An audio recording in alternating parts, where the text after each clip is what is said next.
Assim, olha, havendo Deus outrora falado muitas vezes e de muitas maneiras aos pais pelos profetas, nesses últimos dias nos falou pelo Filho, a quem constituiu herdeiro de todas as coisas, pelo qual também fez o universo. Ele que é o resplendor da glória e a expressão exata do seu ser, sustentando todas as coisas pela palavra do seu poder, depois de ter feito a purificação dos pecados, assentou-se à direita da majestade nas alturas, tendo se tornado tão superior aos anjos, quanto herdou mais excelente nome do que eles. Aí tá bom. Amados, todo esse capítulo 1 de Hebreus, ele trabalha na perspectiva de demonstrar o falar de Deus. Todo o capítulo 1, desde o versículo 1 até o versículo 14, porque depois desses primeiros 4 versículos aqui que acabamos de ler, do versículo 5 até o versículo 14, o apóstolo ele vai argumentar as razões cósmicas acerca da superioridade de Cristo. Então, logo no capítulo 1, o apóstolo vai apresentar o falar de Deus de uma maneira geral e de uma maneira específica. E é importante que os irmãos atentem para esse detalhe, porque se nós passarmos despercebidos deste capítulo 1, dificilmente nós poderemos entender a carta como um todo. Então, a premissa da qual parte o apóstolo é exatamente o versículo 1 e logo o início do versículo 2, quando ele diz o seguinte, olha, havendo Deus outrora falado muitas vezes e de muitas maneiras aos pais pelos profetas, nestes últimos dias nos falou pelo Filho.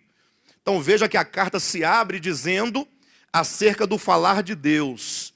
Nós temos aqui o primeiro ponto, a palavra de Deus, que foi dita, foi transmitida, ou que veio pela instrumentalidade, primeiramente, dos profetas, uma referência direta ao Antigo Testamento, e então, pelo Filho, uma referência direta ao Novo Testamento. Então nós temos aqui o falar de Deus, a palavra de Deus no Antigo e Novo Testamento. Então aqui nós vamos passar um bom tempo ainda nesses primeiros 4 versículos, porque algumas coisas precisam de ser esclarecidas. Coisas que, na maioria das vezes, os cristãos não param para refletir. E não somente não param para refletir, talvez nem teriam como refletir, por não terem isso vindo ao conhecimento dos cristãos. Então, imagine vocês que, sobretudo a igreja na sua história, a igreja romana, depois, agora nos últimos dias, a igreja evangélica, sempre tem trazido a seguinte ideia: a Bíblia Sagrada é a palavra de Deus. Acredito que você já deve ter ouvido essa frase muitas e muitas vezes, que a Bíblia Sagrada é a palavra de Deus. Aí você pega esse livro, né? Na verdade é um conjunto de 66 livros, de Gênesis ao Apocalipse, 39 livros ditos lá do Antigo Testamento e 27 do Novo. Você fala assim, bem, aqui está a palavra de Deus, aqui é Deus falando com o homem. Eu até me recordo quando eu era criança, nós éramos proibidos de colocar qualquer coisa dentro da Bíblia. Uma nota de dinheiro, de oferta, por exemplo, não podia ser colocado dentro da Bíblia. Ou um bilhete, ou qualquer outra coisa. Minha mãe dizia assim, olha, a Bíblia fechada é apenas um livro, mas ela aberta é a boca de Deus falando conosco. Então, essa ideia, que é uma ideia prevalecente na teologia convencional, de que a Bíblia é a palavra de Deus, isso não é corroborado pela própria Escritura.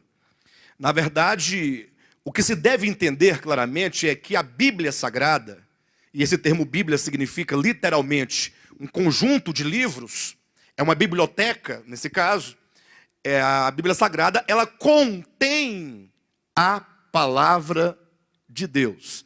E não exatamente é a palavra de Deus. Se nós não partirmos deste pressuposto, nós vamos chegar a um caos e a uma confusão religiosa muito grande. Talvez esse seja um dos principais pontos e um dos principais aspectos porque existe uma confusão generalizada no cristianismo.